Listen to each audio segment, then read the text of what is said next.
Our trustee, Rick Story, thank you for being patient.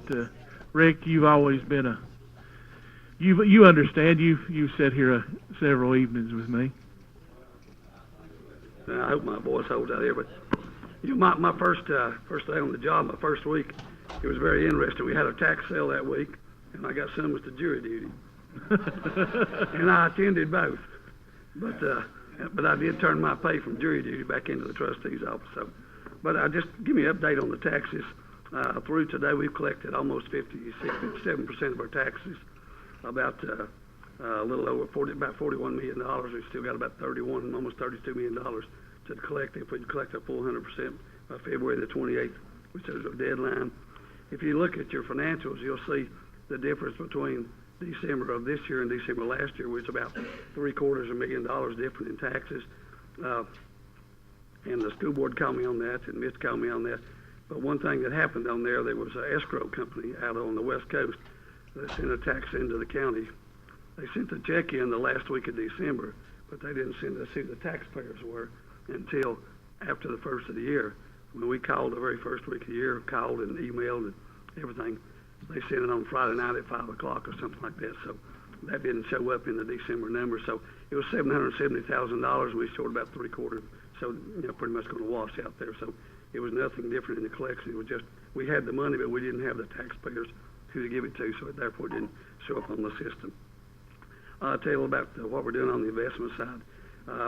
This past week we put out bids, about 7 financial institutions turned the bid back in. We put out $35 million, $30 million in local banks, went to a couple of banks. We did another $5 million in treasury bills, and then we did another $5 million that came due on a certificate. We got a good rate on that to put that in the short term. So, we're trying to get everything working. It's a part of it is just lucky because over the past years we've had you had to pay to put your money in the bank, and now they're paying a little money. So there's a little difference. So sometimes it's just timing, but staff is working hard. End of tax season is the 28th, so we'll be pretty busy hopefully in February and everything. We're looking at some things doing next year. We'd have to come back to the commission. I'm trying to check our system to see if we can pay partial payments. It's pretty easy. It's a lot easier, I think, the little lady that owes $600 in taxes to pay $50 a month or something, rather than coming up with $600 in 1 year. But first, I've got to find out will EGAV, the system that we're running, the third party, will it'll handle that.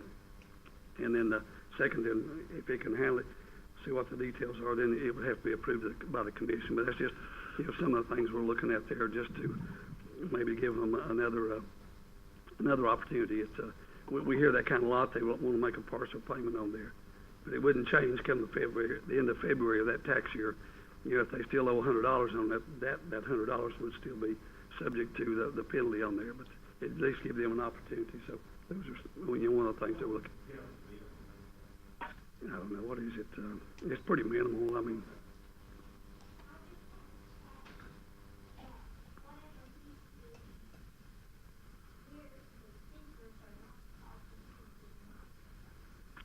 like me. I apologize. I won't repeat it unless you want me to repeat it. But anyway, everything's going well in the taxes right now. So I've got a good staff. They're working, and anyway, we can help you. Just give us a shout. I'll entertain any questions that you may have. All right. Thanks for your time. Thank you, Rick. You're doing a super job. Thank you.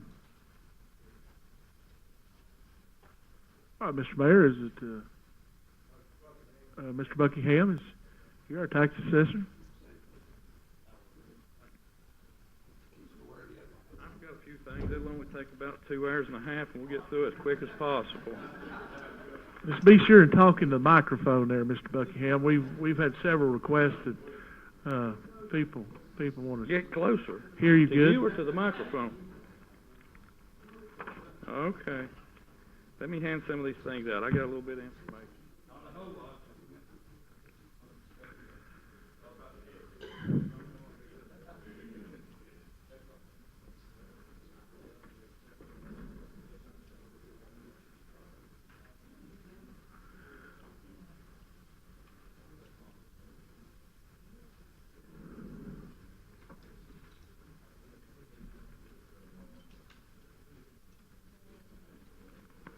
Let's see here.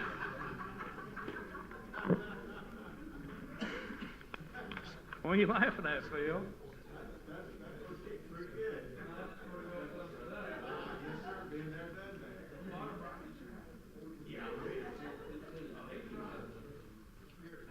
Oh, thank you.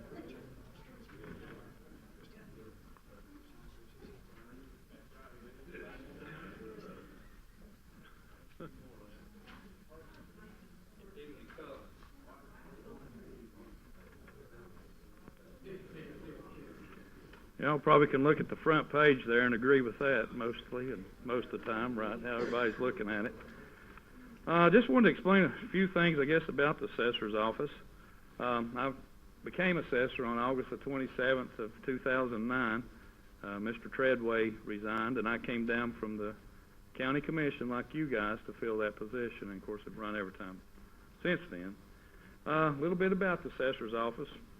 Our responsibility is to accurately identify, list, and appraise and classify all taxable parcels in Washington County. And right now we have 65,822 as of today.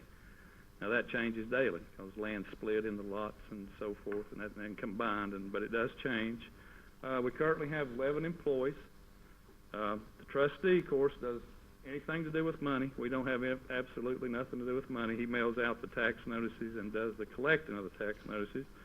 And if anybody's fussing about their taxes, he says, go see the assessor. Right, Rick? Amen. But not only real property, the house and land, and the house and land's what we look at. 85% of the time, we're not in nobody's house. We do a mass appraisal. We measure the outside and list it as what type, what grade, average, below average. It's a complicated system that the state provides. It's called Impact. It has everything figured into it as far as from Marshall Swift as what 2x4s cost, sheetrock cost, and when it goes into that system, it calculates it. We also do personal property. Now, personal property is anything to do with running a business, whether it be a copier, a desk, siding man's got ladders, scaffolds. They turn those in. We got 4,754 accounts of those, and that's this time of year. They get them in this time of year. A little bit about what y'all probably know is coming on. We're doing our reappraisal right now, our 5-year schedule. And what that last one we had was 2014. And in between times, what we do is first of all, we look at each parcel and we see if anything's changed, where you build a garage, where you build a pool, tore down a barn, it's gone now. So that's what you kind of do in between time, is to get ready for reappraisal. So all parcels are listed right and correct. Why we do reappraisal is to eliminate inequities in property which is created in a change in the real estate market. And of course, this ensures fairness and equity for all the property owners. And a lot of times it changes between one reappraisal and the other, not necessarily going up. It may come down. Yours may come down, Phil's may go up, Jody's may stay roughly the same.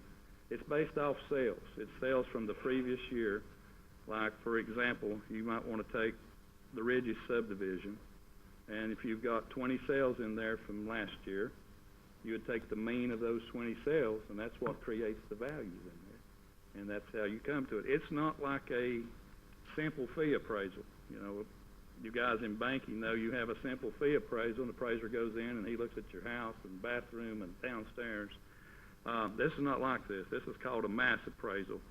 And I compare it, it's like paint with a big brush. It's done, we'll take the whole Ridges and it's updated like that. We take the whole Island Gates, and it's updated, whatever it may be, whatever subdivision may be. But you got to remember, this values are only for tax purposes only. It's not for what your house is worth today and so forth and so on. But that's another thing we get into. We have to have the reappraisal completed by 2026 as far as any keying or changes and everything that needs to be done. And hopefully the notices will go out to the public on 4/19. It's kind of the cutoff date for the mailing. And, of course, once you get those reassessment notices, we have 2 weeks which you can come into the office and see if we have it listed wrong. We have you with an upstairs and you don't have an upstairs and so forth like that. Then after that, as same as any other year, you have the County Board of Equalization, which meets the month of June. Anyone can go to that. We make appointments the last 2 weeks of May. It's a five-member board. You come in and you explain why your values are wrong, and it's usually too high, not too low when they come in. But that kind of gives you just a quick. I know y'all. I thought you had a real big agenda tonight, and then I brought more stuff to keep you here longer. But it's fine. If anybody got any simple questions, I didn't bring a lot of info with me, Mr. Ford. Yeah, I got a question. Yeah. When you appraise this property, each building or each barn or each shop building or each shed or whatever, if it's a farm, or I'm talking farm from my aspect, each one of those that has an impact on how much your property is appraised for too, doesn't it? Yes. Along with the rest of it. Yeah. Any structure that's permanently low in the ground, yard barns that pick up, be moved, they're not counted. Well, anything you can hook a tractor to and move, you wouldn't. Exactly. Good idea. That's good. Any other questions? Or you're welcome to come by the office anytime. It's a complicated system. It's not just as simple as, and we don't, that's another thing. Something sells for something, we don't chase numbers. We don't go in and raise it because you paid $500,000 for something. We had it at $325. Because if we did that, we'd be constantly juggling around. It's against the law to do that. We can't chase numbers. You know? It stays fixed for the 5-year period unless you do something to your property. You add something or something like that. But anyway, it stays fixed for that period of time. And you're welcome to come by the office. We'll dig into it deeper, try to explain better to you what's going on and so forth. But any simple questions I can answer. Mike? I could ask more. I seen that brand new barn you built the other day. Yeah, that's what I was going to ask you about. Thank you, Mr. Buckingham. You're welcome.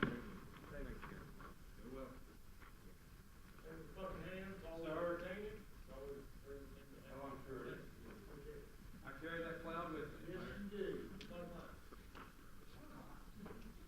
Well, the electric finances here with the fiscal report for 2019, the first 6 months for FY. Where'd my guy go? Flip it there, Chris. Okay, each of you should have I guess we're on. Each of you should have something that looks like this that Sherry's passed out. Okay, we've got it up on the screen as well, and I'm going to try to make this somewhat brief. But first, I do want to call everyone's attention, and I'm looking around, I don't see the press, and I kind of wish they were here, but maybe the YouTube, all the thousands of people on YouTube will hear this. But what I wanted to remind you all of is we had a very important person in Washington County, a long time employee, pass away this past October, Miss Webb. We established, with the blessing of her family, we established a endowment scholarship at Northeast State in the county for Washington County students. I talked to Paul Montgomery last week, who handles the administration of that. There's something in the neighborhood of about $5,200 from about 30 individuals that have gone in to fund that. What my goal is, and the family's goal, is to drive that to a $10,000 level so it becomes a permanent endowment. So I mentioned that to remind you all, and if you're out and about and see former commissioners, let them know. And I just wish the press was here because I'd like to get those numbers up for her benefit and her memory. Okay, current 6 months review here on the financials. If you'll turn to the next page. This is where we stand as of the end of December, fund balance and cash-wise in our 7 funds. 7 technically funds, 6 because you'll hear us talk about debt service and rural debt service. In my mind, those are really one and the same. But as you can see on the first line, we began the year with $17.5 million of fund balance in the general fund. We've recorded revenue of $17.5 million for the first 6 months. We've recorded expense, not expenditures, but expense. That is actually expenditures and purchase orders. We use what's called encumbrance accounting, and that'll become kind of clear and important here in a minute, to actually record the obligations. For example, we recorded an obligation, an encumbrance, in June of 2017 to the tune of about $23 million for the Boones Creek K-8. Okay, we didn't spend that in the last month of 2017. We haven't spent it all yet. So that encumbrance still flows in there, and I'll point that difference out as we move on down the line. So our revenue over our expense for the first 6 months, our expenses were actually more than our revenue for the general fund, as you can see there, by about $5 million. That's normal. We start generating a significant amount of tax revenue in January and February, so that doesn't have me worried or anybody else or the trustee, so that's a normal condition. Which means our fund balance is $12.3 million at the end of December. Our cash balance is $14 million. Well, the difference is receivables, payables. In this case, we've got more payables and more payables probably on the books than receivables. And you can kind of look at how the different funds are doing. Debt service fund 151. Its cash balance and its fund balance are relatively close. The difference there is, again, a receivable from actually from the school system that's in the rural debt service. The $7.9 million, we will have about $7 million come into that fund during the property tax season, and our next largest, we've got $1 million debt payment in April, about 7.9 in June, about 1 million in August, and then our net debt payment's not until December of the next year. So we'll pick up 7 million, and the numbers are continuing to look favorable and flowing. I don't see a huge problem with the funding of our debt service. The capital projects fund, if you'll look across there, you'll see that the fund balance is $3.5 million, not north of 10, although there is cash in that fund of $17 million. But that's to pay the contractor for the Boones Creek School, to pay for almost $700,000 worth of water lines that the commission approved that have not been installed and paid for yet. We've still got some buses to pay for, and the South Central roof is a $670,000 bite that hasn't come out of the cash yet. They haven't performed the project down there on the South Central roof.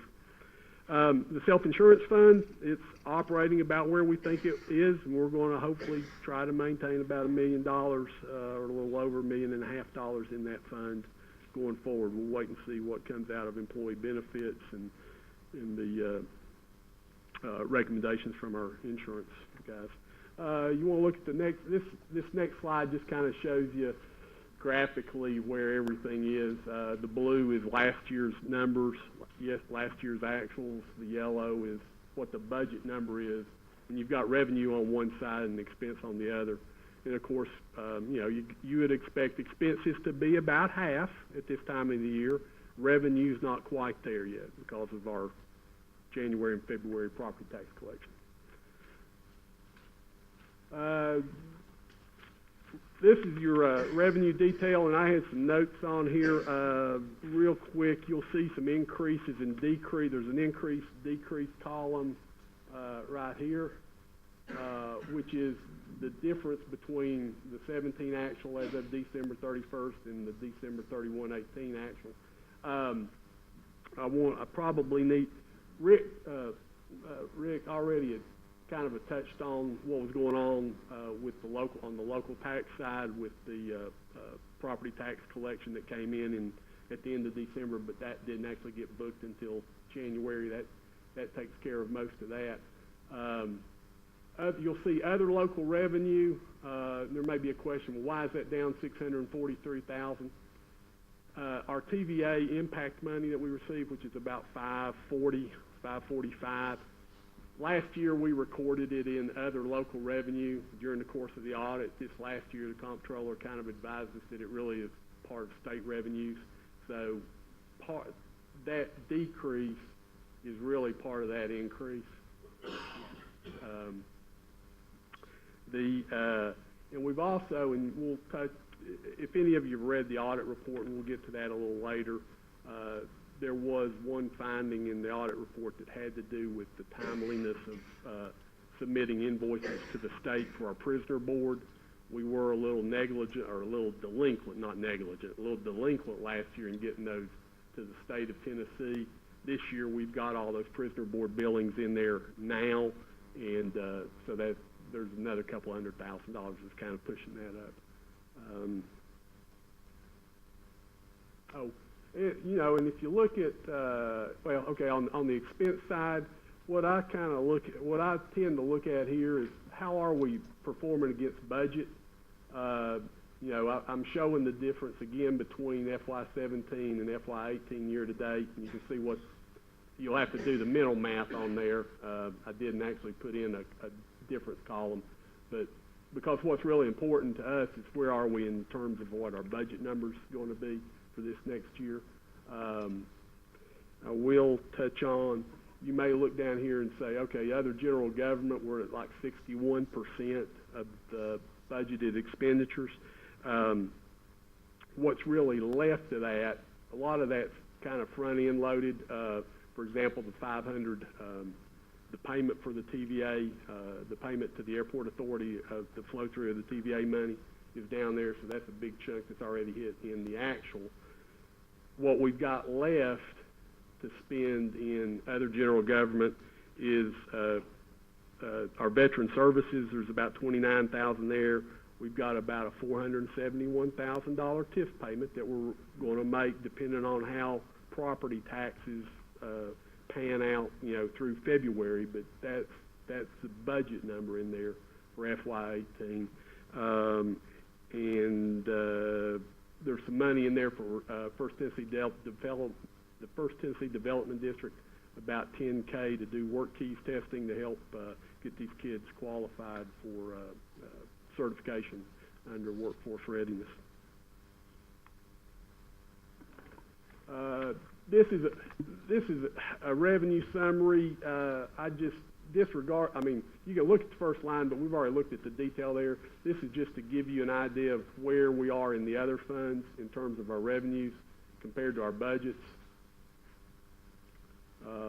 And again, you know, these percentages on the revenue side are not worrisome because we're going to catch that up as property taxes start coming in. So property taxes flow into all those funds except for the self-insurance fund. Now, this would be probably a decent place to mention this because right here you will see that capital projects, and this is an decrease from last year's actual to this year's actual. That's down 1.9. Debt service is up $1 million. Remember, we moved 10 pennies from capital projects to debt service to pay for that bond issue that we executed back in June of 17, July 17, yeah. And this is an expense summary for the same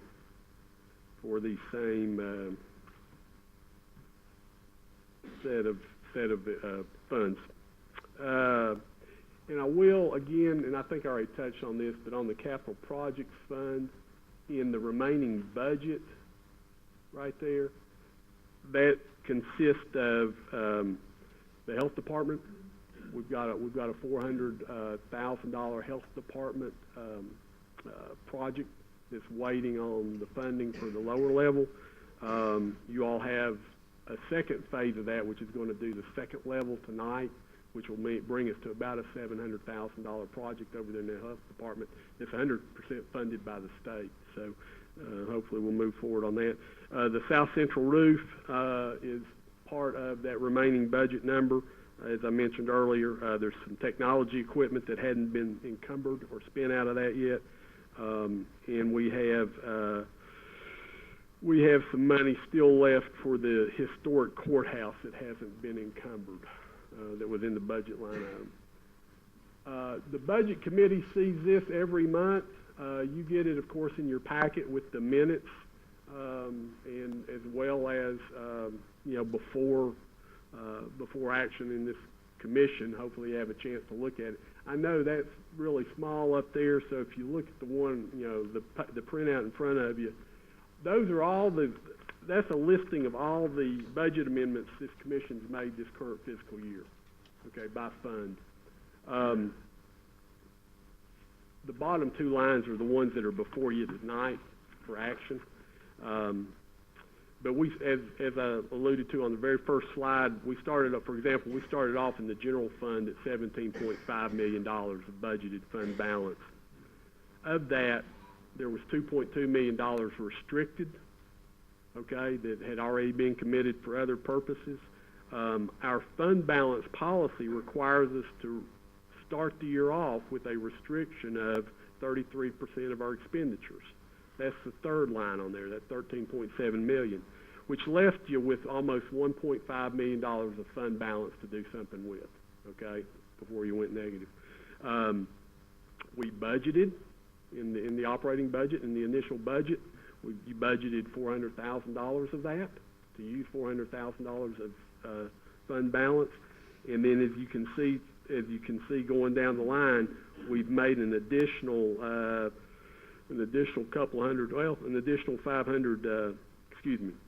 we've budgeted that number down to $526,000. So we budgeted another $500,000 or so to bring that down to $526,000, and you've got $3,700 tonight to consider, which your projected unrestricted fund balance after tonight would be $523,000. We'll talk a little later when we go through the financials as to what happened last year when we were kind of in this position and once the audit's completed, because we'd budgeted a use of about $1.3 million of fund balance last year. And so when you see the audit statements, you'll see what actually happened there. So with that, that's all I have on the current finances for this first 6 months, and I'll entertain any questions. If not, I'll go sit down. It's a great report. Thank you very much. Okay. I got to say, I appreciate it. And I know the commission does as well. Thank you. Mayor? I want to thank you to the executive team for bringing strong business principles to Stewart County government. Washington County is fortunate to have so much professional experience serving the public. So as budget season approaches, the timeline is included in the resolution that came out of the Budget Committee, which I chair.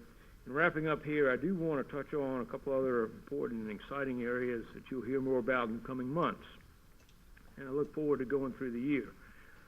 Among these topics, the Blue Ribbon Task Force has identified a priority, a work-ready workforce. That's one of the areas that ties these pilots to what we can do in Washington County to be competitive.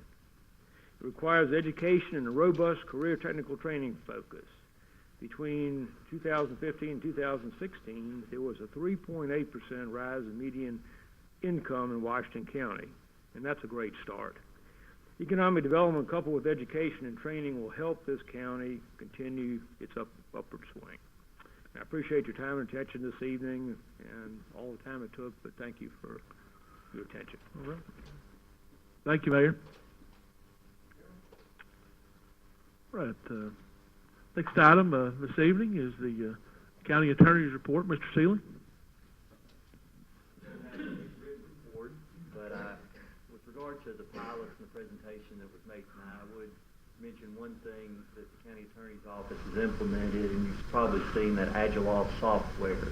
And so that's something that's been utilized in the last year or so, that we have plugged in all the dates, the contract dates, these deadlines, and it provides really a tickler system to different county offices, because you can see, again, even internally, we have different offices, the assessor's office, the trustee's office. We have changes, obviously, in employment and the election, but this provides some continuity, again, to these different offices so that they can see when these different contract deadlines are coming up and act accordingly. So that's one of the actions that we've taken to kind of help the assessor's office and the trustee's office, the mayor's office, all receive, again, different ticklers when some of these deadlines approach, so that they can act accordingly. We have received back from Mr. McCoy a proposal from Lowe's regarding the release of those restrictions. I provide that to Carl McIntyre, who's been handling that transaction for us. He and I are discussing, there's a couple issues we still have with that, but I hope to get a letter back from Mr. McIntyre with regard to his recommendation about how Lowe's' proposed release really affects the future use of the property and the value of the property. And I hope to have that here within a day or so. So if you have any other questions, I'm glad to answer them. Mr. Attorney, I would appreciate a copy of that, and any information you have as soon as possible, so I can go over that as quickly as I can. Yes, sir. All right. Thank you, Mr. Seeley. Next item is the Director of the Health Department, Director Minnick.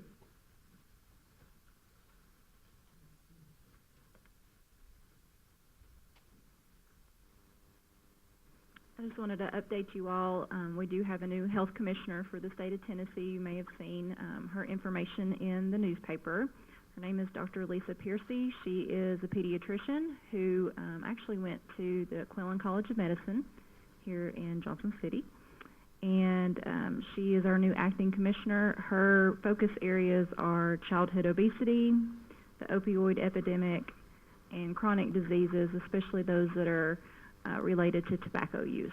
So I think that will probably continue as a Department of Health moving forward, the same type of focus areas that we had before, and hope to have her visit with us sometime soon. And I can let you all know that if you would like to maybe meet her when she comes. And then other than that, I don't have anything else to report tonight, but I'll be glad to answer any questions you may have. Thank you, Director. Any questions for Director Minnick? Seeing none, thank you. Next item is the Director of Schools report, Dr. Flannery. Chairman, I want to know that we've given 8,300 students snow day tomorrow. I have no written report, but we'll be glad to answer questions, and I don't know what those 8,300 kids will be doing. I'd also, our Board of Education very much like to see before school. Dr. Lane, I'll provide that to you as soon as we receive it from Mr. McIntyre. Is there any questions for Dr. Flannery? Come on up, Dr. Flannery, to the podium.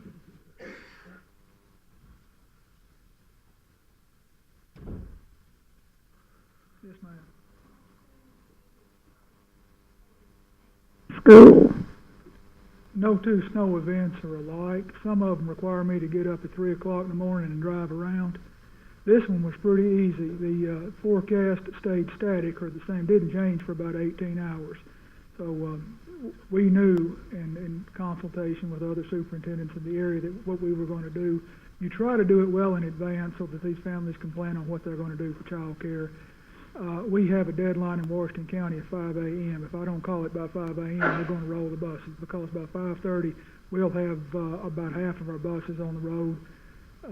By 6, we'll have about all of our buses warmed up. So we start school as early as students will get to school as early as 7:05, and some of our schools don't commence until 8:30. So it's complicated. We use 3 different services.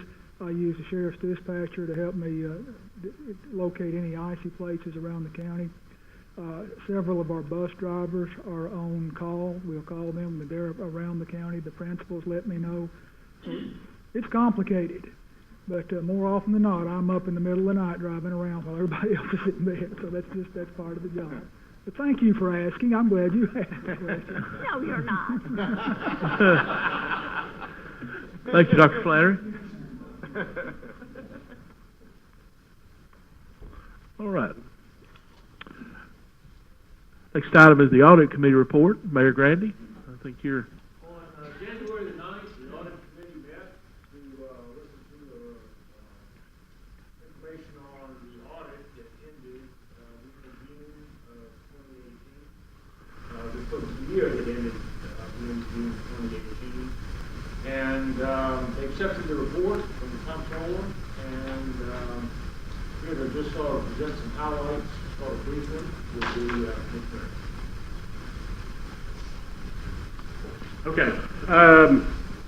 If you'll turn to, of course, those of you should have a copy of the audit report.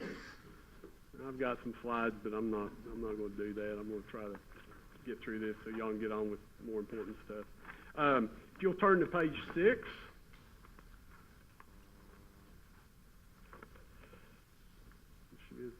I'll try not to do this. But if you'll turn to page 6 of the audit report, that is the schedule of audit findings for the current year. While I don't like having any in there, and there are very few counties and cities in this state that do have 0 audit findings, I am very pleased in the fact that last year we had 25 listed findings.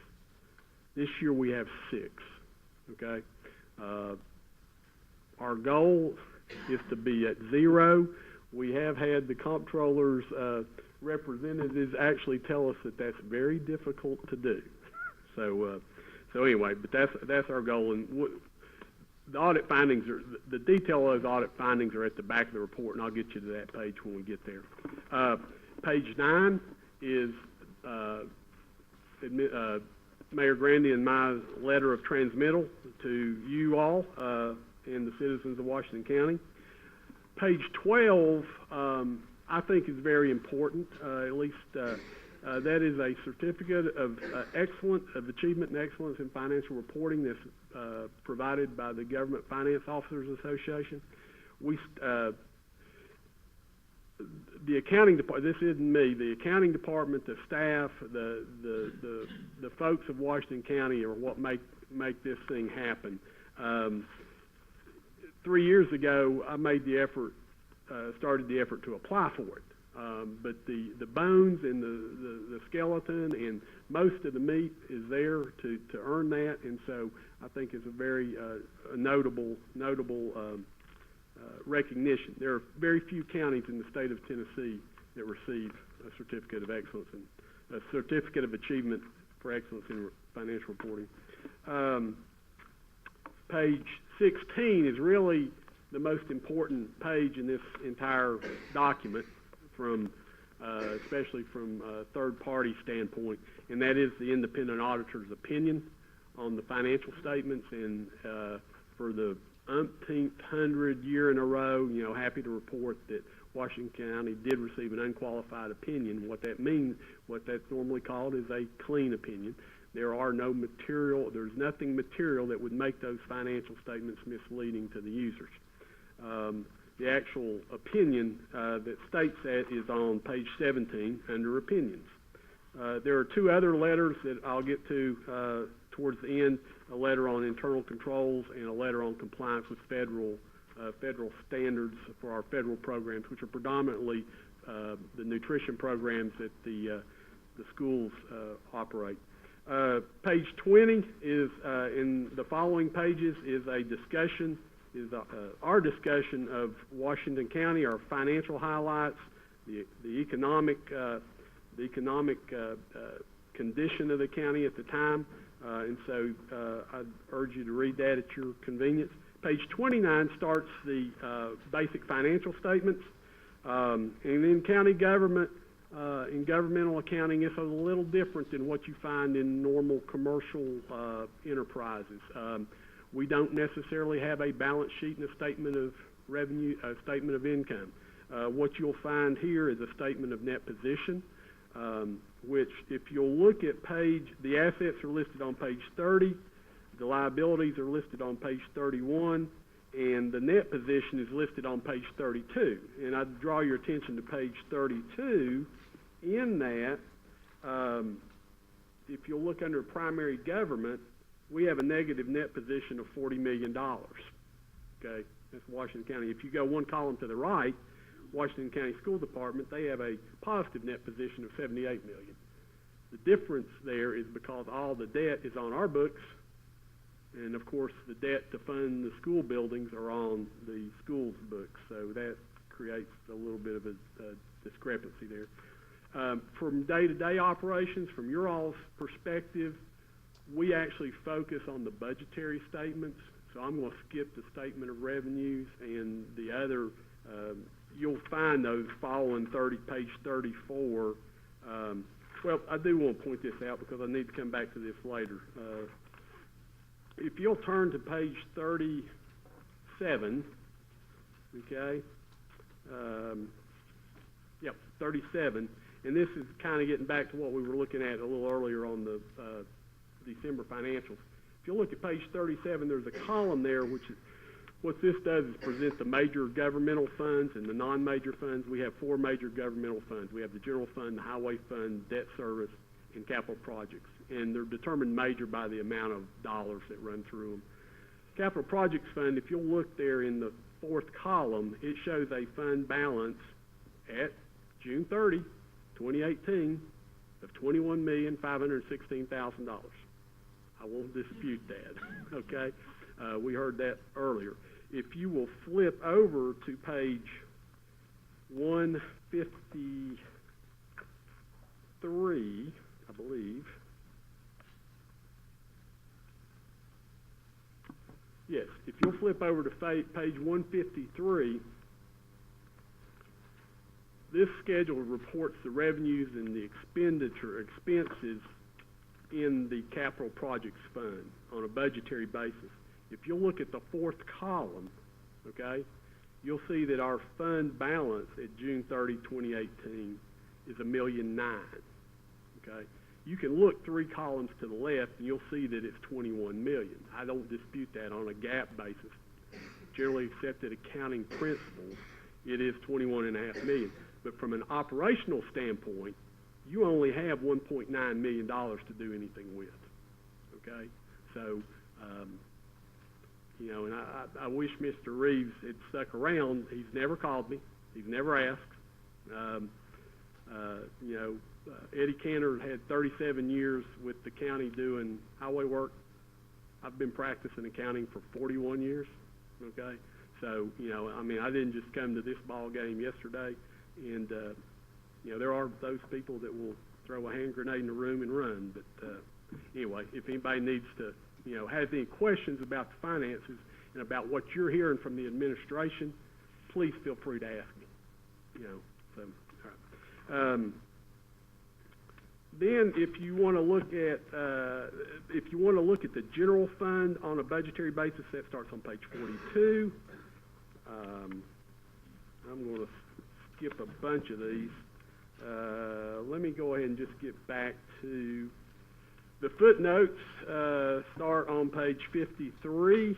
I'm not going to go into the FASB 70 or GASB 75, which means that we now record liabilities for other post-employment benefits, which was it is a $4 million liability on a GAAP financial statement, but it doesn't impact us on our budgetary statements. So anyway, and it's not, and our GAAP statements are in good shape from a bond rating standpoint, okay? We've had Standards & Poor's and Moody's both have reviewed these financial statements, not these, but the previous years. They're very similar, you know, and we've got AA2 rating. So, I mean, that is one of our strengths, is our financial viability, our financial strength in the county is one of the criteria that keeps our bond rating up. The major governmental funds are on 151. I'm going to skip past all those. The school department, there are 2 things I do need to point out. Back up to, because I said I would do it, go back to page 153, if you would. And not 153, I'm sorry. That's capital projects. Back up into the front where we need to go to, that's highway. General fund, yeah, if you'll go back to page 45. I'm sorry, I know I'm bouncing around, I'm trying to get through this thing so y'all can get on with this. But go back to page 45. The fourth column is what we actually, is our revenue and expenditures. If you look at the third line from the bottom, our net change in fund balance last year was $1.3 million. That means we added $1.3 million to our fund balances, okay? If you look over to the right, 2 columns, you'll see your final budget amounts, okay? Our final budget amount says we had planned on using, after all the amendments we made last year, we had planned on using $1.2 million of fund balance, okay? That's a $2.5 million swing, okay? We added $1.3 million to fund balance as opposed to using $1.2 million, which is a good thing, okay? Because if it goes the other way, then, you know, you're going to be really forced with some hard decisions on how to maintain your fund balance. And the reason I pointed that out, because when you go to the schools, Washington County Schools, which starts on page 159, you will see, and I'm proud of the folks over there at the school system that you know, worked hard, and Brad Hale for minding the financial shop. But if you'll turn to page 163, the General Purpose School Fund, and the schools are comprised of 3 funds: General Purpose School Fund, Federal Projects Fund, and the Cafeteria Fund. And the ones that we really have, that really there's a lot of discretion over, control over, is by the school board, is the General Purpose School Fund. But you will look, if you'll look there, about almost halfway down, the excess of revenues over expenditures, they added $1.2 million to their fund balance, okay? They were projecting to use a little bit of that. So they had a little bit of a swing too. Schools are going to start it out this year, and Mr. Hale made this presentation to the Board of Education a couple of weeks ago. They've started off with the $6.1 million fund balance for FY18, or excuse me, FY19. Where it ends up at the end of 19 is yet to be determined. Sure.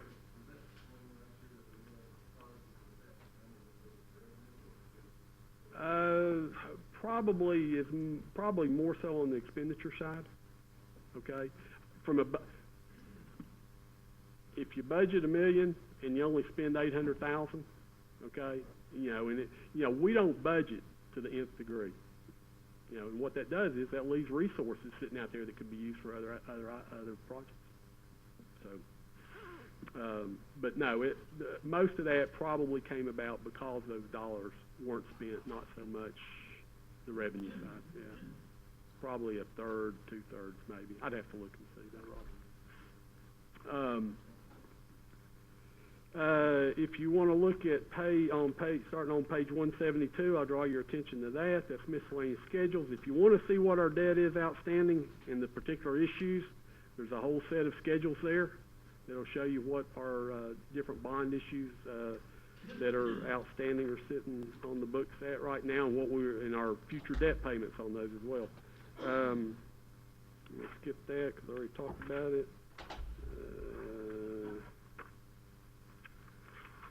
And that's still schools. Let's go to all the detail. If you want to see, and you all received the financial statements that we emailed out, which actually listed all the individual lines within each department. When I covered that a little earlier tonight, you know, I was looking at it on a summary level. You have the individual detailed lines in that last set of financials we sent. You know, what's the salary line item in the health department? You know, what's the salary line item in accounts and budget? Starting on page 195, you'll see all that detailed information, line item for last year, if you're interested. The budget committee will be, because that's kind of the basis for starting in the next year. Page 231 starts the statistical section, talks about our largest taxpayers, our largest employers, 10-year schedules of property tax rates, fund balances, just good information to kind of peruse, to get a feel for where Washington County has been, to help chart where it's going. Starting on page 252, is the comptroller's report on their report on internal control over financial reporting and compliance. You'll find that report there, and again, they found no significant deficiencies or material weaknesses in our internal control operations. Page 255 is their report on compliance with major federal programs. If we get a bad report there, we have the opportunity to repay the federal government a big chunk of change that you will see on pages 258 and 259 if we don't meet our compliance requirements on federal grant programs, and they'll have you repay those. A listing of last year's audit findings starts on page 260, and this year's audit findings start on page 272 with our corrective action plans. Excuse me, the findings actually start on 264, and our corrective action plans start on page 272. And with that, I went about 4 minutes over my 10. Any questions? Feel free to call. Come see me. I won't email you. Just come see me. Thank you, Mitch.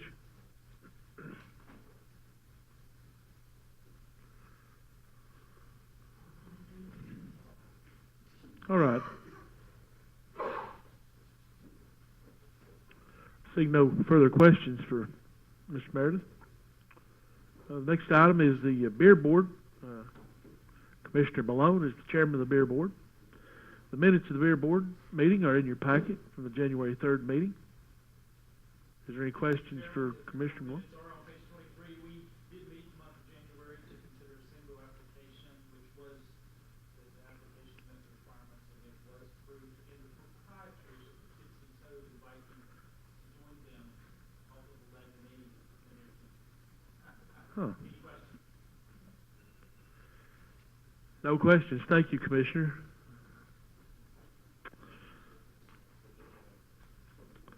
Next item is the Commercial, Industrial, and Agricultural Committee. Commissioner Carriger. Thank you, Mr. Chairman. Our minutes on page 38.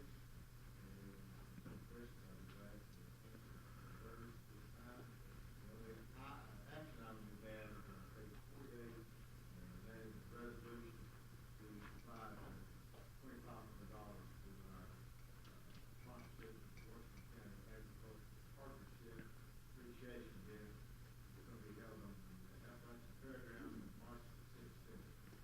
And I think we've done, we did several rounds last year. Yes, we did. That comes in the form of a motion from the CIA.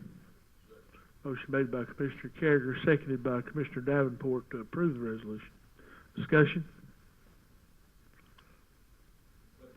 Question's been called. Madam Clerk, if you'll switch us to the voting screen. Go ahead and cast your vote and lock it in.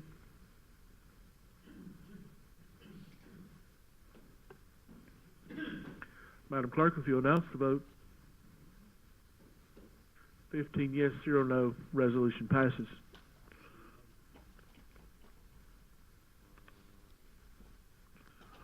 Right. Anything else, Commissioner Carriger? That's all. All right. All right. The next item is the courtroom security meeting. Our courtroom security committee minutes is in your package from the January 10th meeting with attachments on page 68. The Employee Compensation and Benefits Committee, Commissioner McAllister. Yes, thank you, Mr. Chairman. Our minutes are on page 72. And also, Mr. Chairman, sorry, I'd like to, that's very good news, I'd like to put to you about our clinic. I've asked Mr. Michelle Stewart to come in and give us a brief report on this. Again, it's in your packet. If you look on page 74, 75, she'd like to go, start on page 75. She'd like to go over some of those highlights that happened. All right. Good evening. It's an honor and a privilege to be here to give you some of the most exciting news I think you're going to get tonight, because it impacts our dollars, but it impacts our employees as well. 2.5 years ago, myself and the insurance broker was charged with figuring out a way to bring more benefits to the employees by maintaining less cost to their health plan. We came up with an idea of an employee health clinic. So we brought to the county commission at that point a recommendation from Care Here to operate an employee health clinic for our employees and our dependents. This is the second year of operation of that clinic. The first year I didn't bring you an annual report because it was really just a basis for us to go from. But this year's report I feel like was worthy of sharing because it is phenomenal. We're making impacts with people's lives and we're saving dollars. If you'll look on the front page of the report, there is a summary from the COO of Care Here, and he's also a co-founder. He stresses throughout that report the success that Washington County has had in 2 years. The utilization is some of the highest that they've ever seen in Care Here's history. Our cost containment, again, is some of the highest that they've seen. The line at the bottom of his letter, before I get into the report, something that really makes a difference for me, and he wrote, simply stated, Washington County is a shining star among all Care Here clinics across the country. You have created a culture and programs that allow employees and their families to receive high level of care at a significant cost savings to themselves and to Washington County. So as you look at your report, your first page is going to look like this, that we're going to look at, and that has the cost savings. When you look at that on the left-hand side, the cost savings for each employee is $489.48 a year. That totals over $197,000 that employees kept in their pocket instead of paying co-pays for office visits and medications. When you look at the cost savings to the county, $664,000 of claims were not placed on our health insurance, which is self-insured. Those were managed through the clinic. That cost is derivated from the market cost of a health visit in our area. A normal doctor's office in our visit is billed to our health insurance at about $211.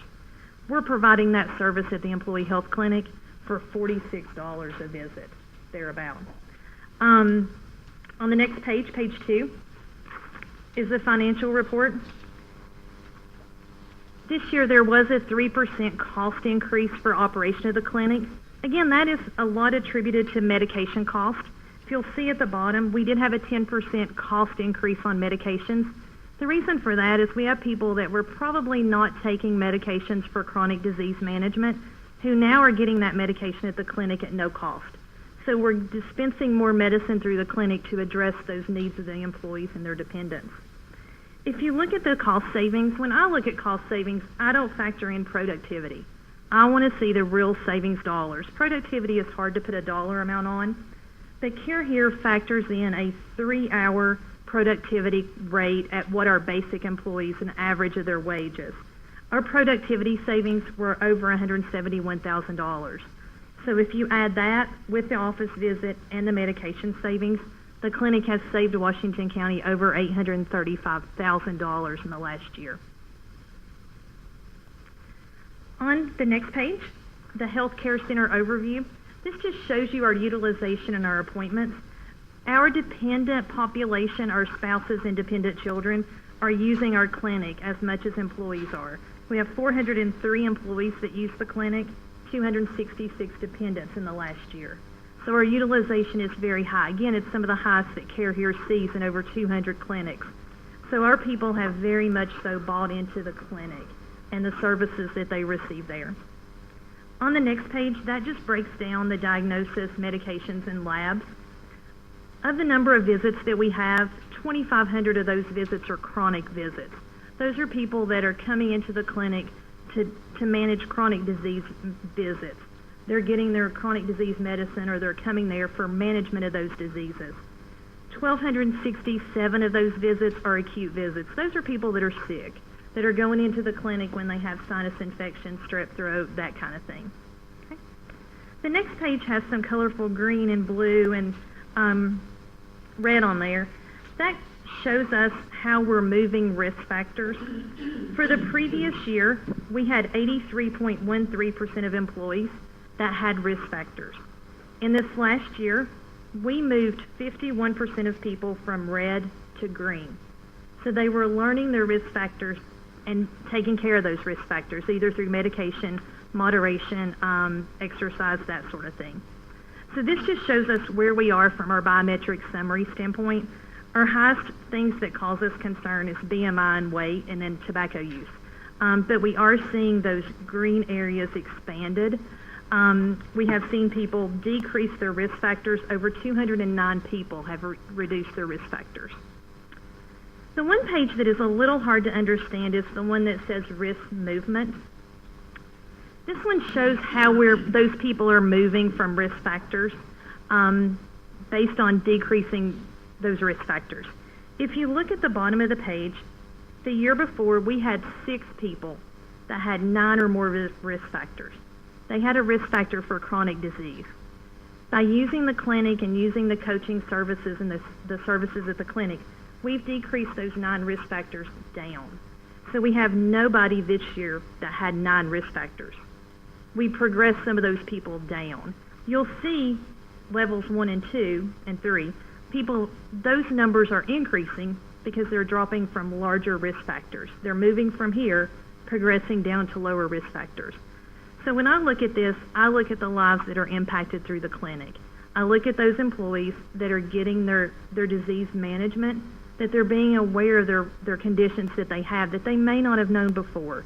Those are real differences that we're making for our employees and their dependents. Okay. There's a whole lot of information in the report. The last part is the wellness visits. We do have a very strong wellness program with the clinic. We had over 3,200 visits with a wellness coach online or on the telephone, with 536 of our people participating in that. Then the very last 2 pages are evaluations from what our people feel about the clinic. The clinic is highly recommended to the other employees by employees. Very rarely does a rating fall below 7, 8. Most of the time it's a 10 because the employees do appreciate the clinic and what they're doing there. If you have any questions about the annual report or what we're doing at the clinic and how we're making a difference in the health and the lives of employees and dependents that are on our health plan, but also saving money for the county. If I can say, I think it's a very good news story. We'll talk about a lot behind Michelle. Thank you. One of our community goals is to increase our employees and I think we're on track to do just that. We're making strides. We are. Thank you. Have a good night. Michelle, it takes a leader to get that done. I know I was with you when we first started. A lot of us were, and it was a tough place to sell. It was a tough sell. And thank you for your leadership. I mean, you have made that a successful program indeed. Thank you. Thank you. Is there any questions for Commissioner McAllister? Seeing none?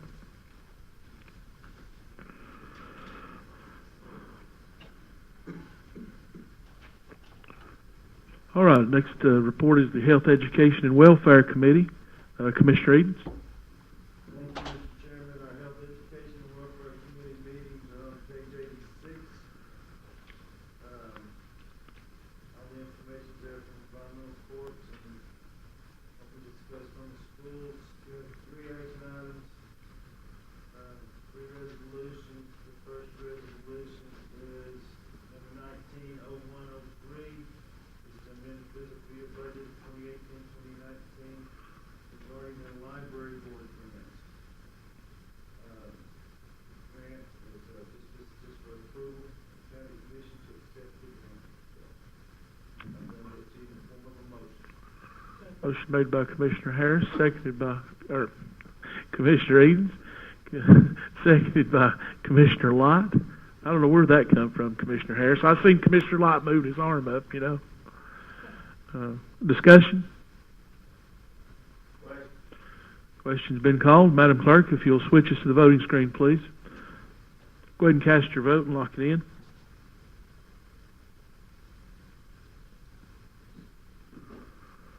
Madam Clerk, if you'll announce the vote, 15 yes, 0 no, resolution passes. Thank you, Mr. Chairman. The next resolution will be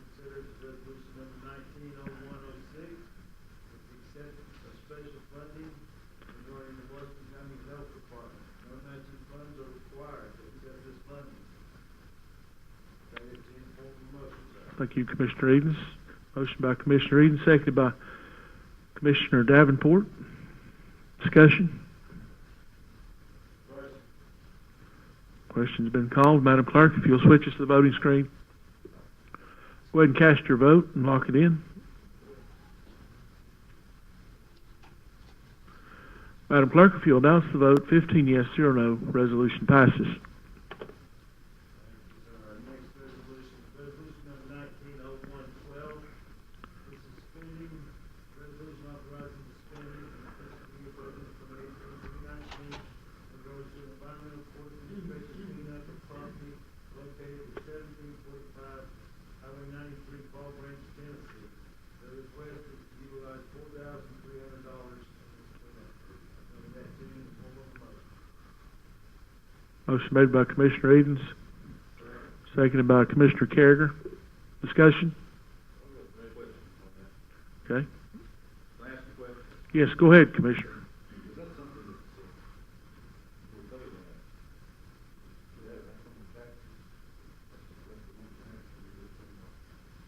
Yes. We tried to recoup that through the court process, Tom, you want to explain that?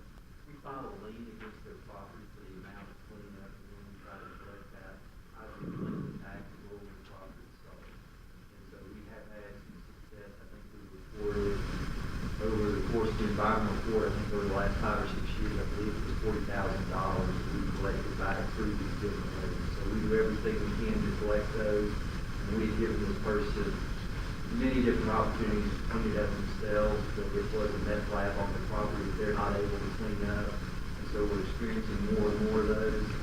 And so again, that's why we're to this point, try to get that cleaned up.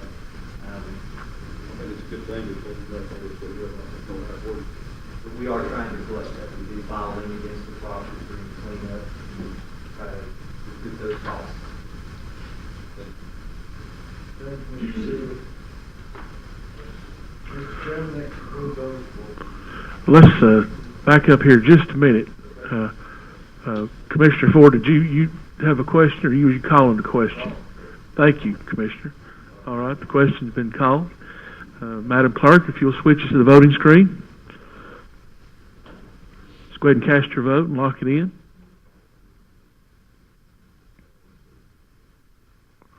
Madam Clerk, if you announce the vote, 15 yes, 0 no, resolution passes.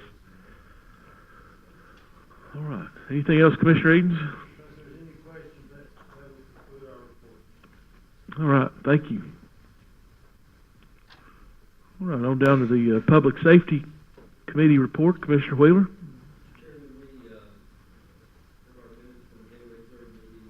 On page 119 of the packet, the two resolutions for you to consider. The first being Resolution 19-0107. This resolution is regarding Sheriff's Office JAG grant funds being used for best carriers and simply moving from revenue line item for law enforcement grants to the expense line item. That comes in the form of a motion from the committee. Motion made by Commissioner Wheeler, seconded by Commissioner Malone to approve the resolution. Discussion? Question's been called. Madam Clerk, if you'll switch us to the voting screen, please. Go ahead and cast your vote and lock it in.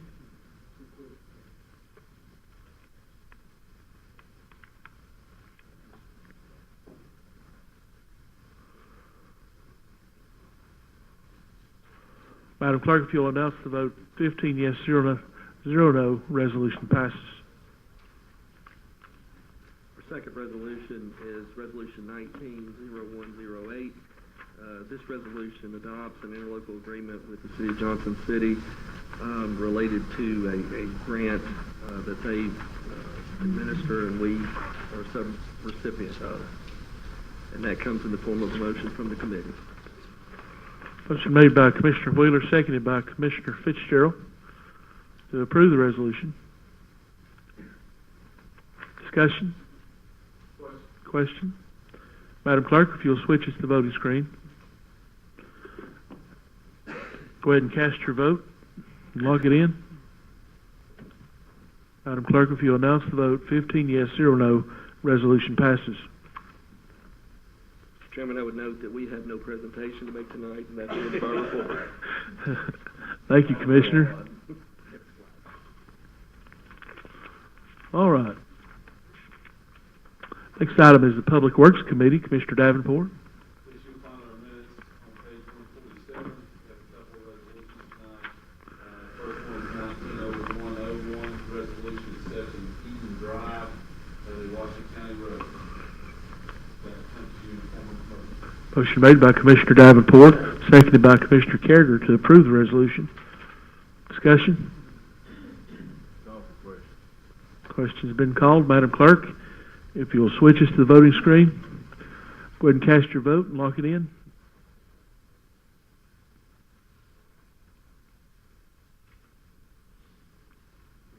Madam Clerk, if you'll announce the vote, 15 yes, 0 no, resolution passes. Next resolution is resolution 190102, resolution authorizing the executive of Highway Department surplus on gov deals, the tractor and a roller. Second. Motion made by Commissioner Davenport, seconded by Commissioner Ford. Discussion?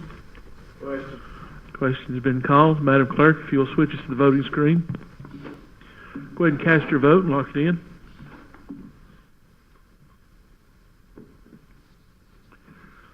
Madam Clerk, if you'll announce the vote, 15 yes, 0 no, resolution passes.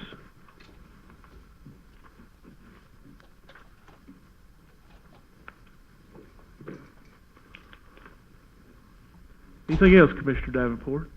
That's all. All right, any questions? All right. Next item is the Rules Committee.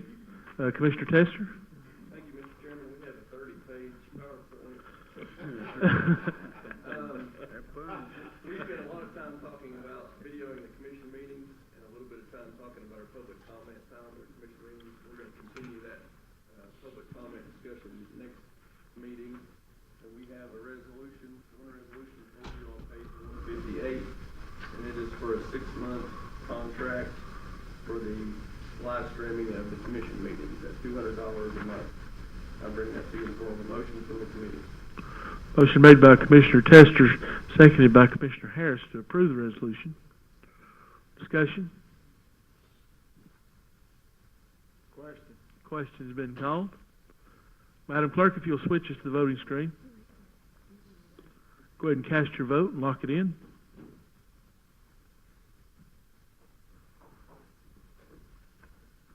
Madam Clerk, if you'll announce the vote, 12 yes, 3 no, resolution passes.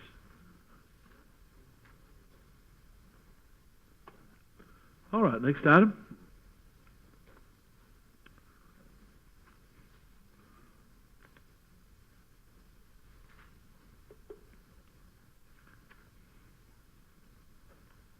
Did you have anything else, Commissioner Tester? That's it. All right, thank you. All right, our next item is the Budget Committee report. Commissioner Wheeler? Given the minutes are on page 166 of your packet, several resolutions indeed. The first of which is resolution 190113, amending the fiscal year budget for this year. We're writing this for these, divided by equipment supply, and basically that for that resolution is down on page 174. It's going through the form of the motion from the committee. Motion made by Commissioner Wheeler, seconded by Commissioner Davenport to approve the resolution. Discussion? It's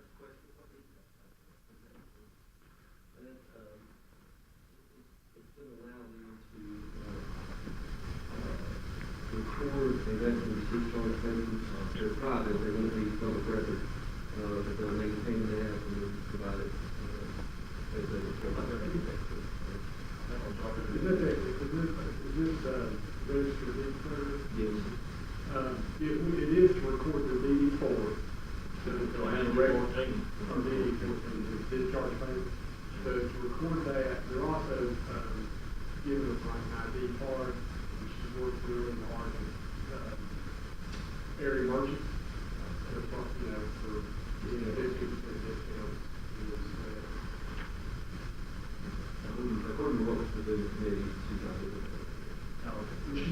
is using for that, she has a data processing reserve fee, and that's what she's using to fund out of that.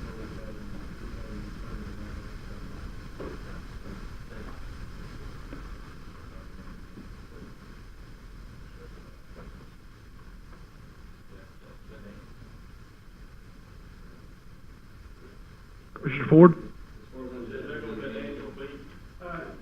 Most of that is for the equipment to do the, I think that one of them is a scanner or something she needs to have to, I don't think it's an annual thing. I think it's an initial startup, and this is what it's going to cost to get it going, maybe a little supply. The entire house goes that processing part, so that sounds right. And that's a restricted fee anyway. She can only use that to purchase equipment in her office. Okay.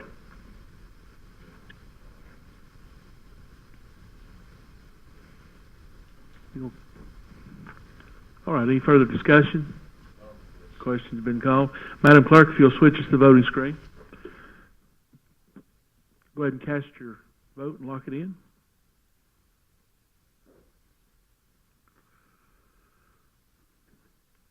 Madam Clerk, if you'll announce the vote, 15 yes, 0 no, resolution passes. Second resolution, resolution 19-0114, this is a resolution moving to fiscal year budget for this year again, and payments for part-time personnel.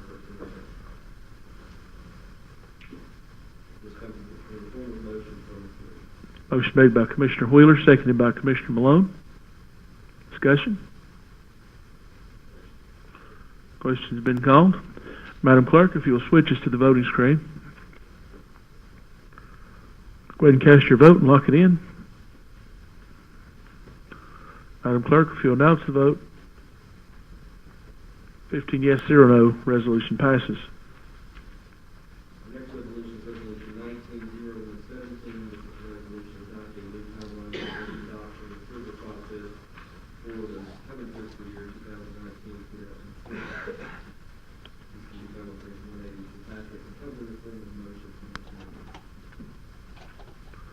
Motion made by Commissioner Wheeler, seconded by Commissioner England.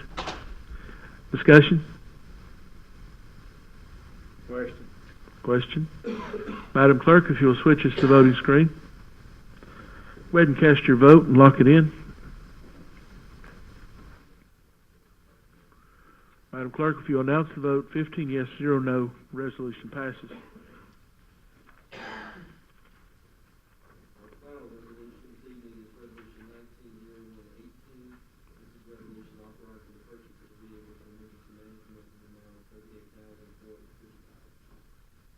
Motion made by Commissioner Wheeler, seconded by Commissioner Malone to approve the resolution. Question? Discussion? Question's been called. Madam Clerk, if you'll switch us to the voting screen. Go ahead and cast your vote and lock it in.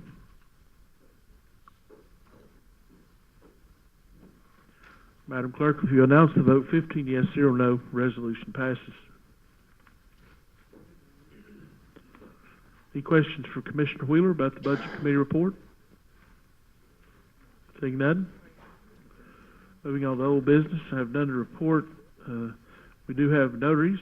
Resolution 19-0115 is a resolution approving the election of notaries for public for appointment and reappointment for Washington County, Tennessee, found on page 187. Do I have a motion to approve the resolution?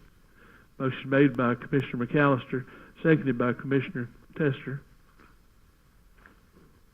Discussion? Question's been called. Madam Clerk, if you'll switch us to the voting screen. Go ahead and cast your vote and lock it in. Madam Clerk, if you'll announce the vote, 15 yes, 0 no, resolution passes. New business, want to thank Commissioner Jones for all she did for our retreat and workshop. She put a lot of work in that, and I was so impressed with how she just picked the ball up and carried the chairman and everybody else over the line. And we had had a very productive meeting. And Commissioner Jones, I want to stand up and give you a round of applause.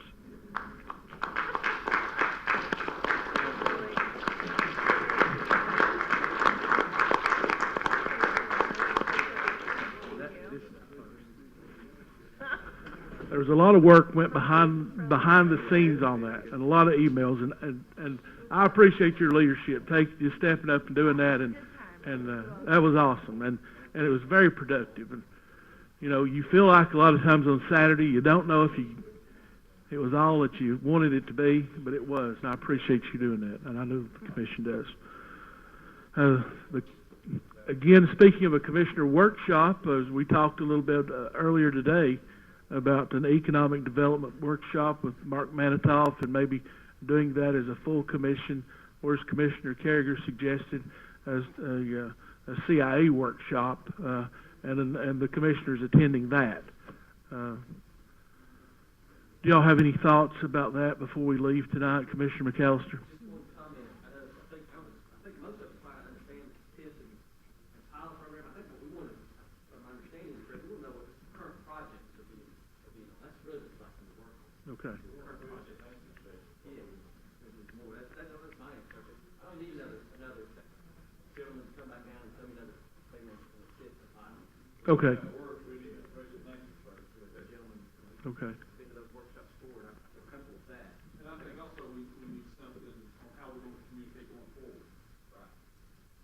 All right. Commissioner Wheeler? Chairman, I would suggest we do this as a full commission. There's a lot of questions from all of us. We all have to weigh in on this in the end, and I think we all need to be up to date on this. All right. Well, I will. I agree with that. Okay.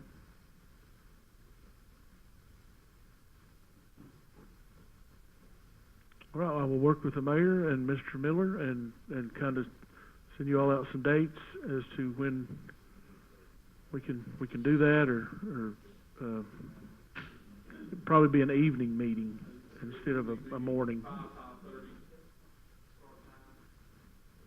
Yeah. And just to be absolutely clear, is it that you all, I think this is what I'm getting, that you all want them to help us gauge whether those pilots have been successful at achieving their aims? Is that what you're asking them to bring specifically?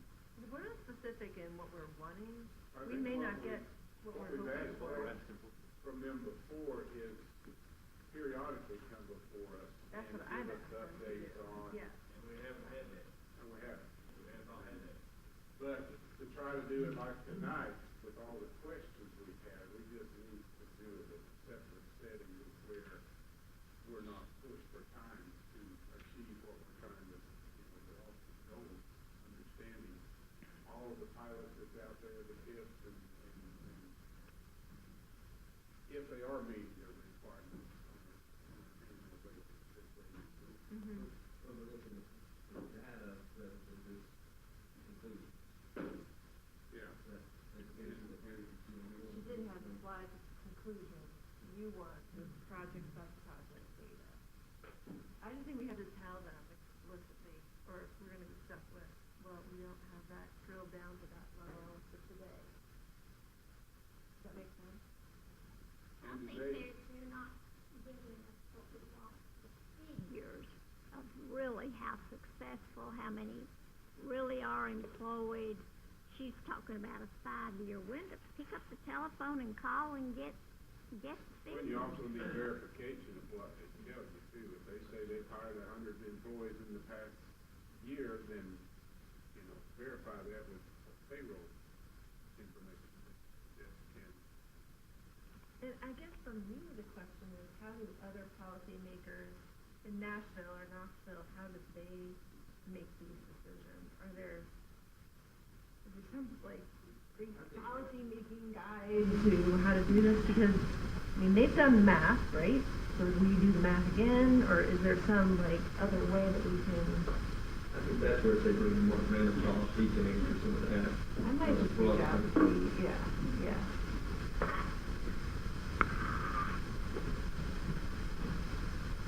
Mr. Mayor, do you have any additional comments there on that? Before I captured this, I heard that, information that, requested was, what was the incentive? That's where we are today. I've heard, number of jobs created to date versus, planned jobs to be created.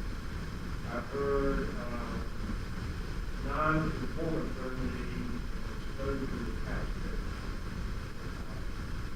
Are there other specific matrices that you'd like to receive? You know, Mayor, all I'd like to see is are they in compliance with the agreement? And, you know, if they're not in compliance, what's the plan to bring it into compliance? I think that's what's important to me. Are they living up to the agreement we signed with them? And I know everybody's got a different agreement, but I think it's important to know that, yeah, they are in compliance and in conformity with the agreement we signed with them. I think one of the struggles I heard tonight was that, on the job creation one, it's not, the first 40 period is 3 or 5 years. Well, and that's fine. Put it in there so we can I think we understand. just need to change the way we put these together, and I think we put them together as a contract. So we Yes. ought to be able to put it together the way we want them to be. So maybe we need a yearly update, even though the target is 3 years out. Right. Just so everybody knows. Well, we- It's just a progressive. The big thing now is a progressive. Everybody will know whether it was like it's a 5-year contract, where we at 3 years down the road, and I know that it's not, some of them's not supposed to come out to 2020, 21, but, yeah, if they're supposed to have 200 employees, at this point in the game, have they got 100 or 200, or is that? I think you're right, Mike, but if you say in the contract, you don't have to report till 2020, then they might report the gas. It might be They a don't nice, have to. but it'd be a good thing to have some kind of benchmark to go by, because Yeah. taxpayers deserve it. I think if we're doing these going forward, we ought to consider doing an annual update, kind of where they are. And Mr. Harris pointed out earlier that if they get to a certain amount of capital investment, we need a way to monitor that. And so I'm not always sure that we do that very well, or we haven't actually, just not sure. But there may be some value to having somebody provide Mr. Pamela's office, somebody like that, at the meeting to answer questions about what we divided the contract. Another thing that we might ask him to address is our role in this process and any limitations on our role in this process. Because I think it may be hard for Yeah, that's the part I would like. I think a third party might be able to better state that than somebody who's concerned about our approval on something later on. The state law, when I researched it, the Tennessee law dealing with the pilots and IDVs who send in things annually to the comptroller's office. But three things that are not included is the actual capital investments made, and obviously the wages offered. Those three things are not required, so I don't know. It'd be nice when we do one forward, like you say, add those things to that. Right, I think we can, because at the end of the day, it's a contract. Contract, it's government, it's you, and the entity coming in. So all the drive signs off on it. And I think we can write in pretty much what we want. But, that's the type of thing that I think is kind of clearly answered. And, it's important that we manage this. We have the tools. We just want to have the agreement in place. That dictates the deal. I guess the question is how we go about, putting this together. How fast do we want to do it? When do you want to do it? Want to do it on night, Saturday? I think I heard 5:30 or something, Right. Yeah, I'd say the evening is better for most, yeah. I'd rather be there Saturday. And I would I think we should try to do it sooner rather than later. Because it's all fresh in our minds right now, and also it communicates to all these people that are trying so hard that we care and we're not passing it down. Mr. Carriger, was there a CIA committee sort of collect, the consensus from the group or whatever to? I will send emails out and ask for comments, and we'll try to compile. All that information, I'll pass it on to you and Chairman Matter. If everybody would send me emails, everything you want to see in it. Okay, yeah, let's let those comments from either the legal or the Mr. Cherry. I'll talk to her also. What does that make you get a lot of?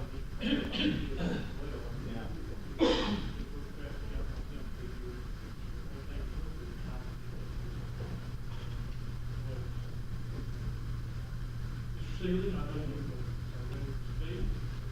to clarify for Mr. Chair, just for the comments from the other commissioners about the request to go directly out of Ms. Stoops or Ms. Green, rather than back and forth between commissioners, is what I would recommend. So again, What's that again, on that time?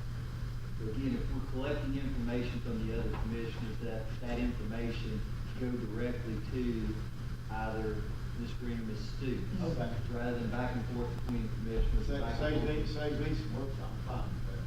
But again, the Johnson City IDB has just recently hired an attorney, Andrew Wampler. He was here earlier tonight, and I've spoken with him, and we met with him a couple weeks ago. He's still in the process of reviewing the Johnson City IDB. So I expect that he will want to be part of, again, advising the commission where those agreements are, where the pilot agreements are that are really managed by the Johnson City IDB. So I know that he's not completed his review of those pilot agreements. So again, that may delay the schedule, but at some point he has the opportunity to review those. I would hope we all get our comments to, Sherry, by next Monday. Does that sound good to everybody? Comments be coming. All right. Just one other thing, I just got a text that says the county offices will open late tomorrow at 10 a.m. Is that because of weather or because this meeting was so long? Yeah, originally it's because of weather, but the latter has crept in. Just a question. Mr. Mayor, does that include the court bailiffs were telling me today that they needed to put a word in that they need to be off too? We don't have bailiffs there, we got to check the bill. Yeah, it does. Doesn't include the court. All right.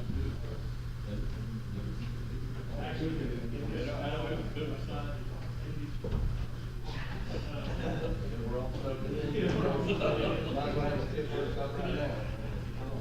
All right, maybe because of rain, we're not really sure. It's the last, now that the time of season, cut off date now on the next County Commission agenda. It's Thursday, February the 14th, 12 noon. 12 noon is the emergency day, and it's cut off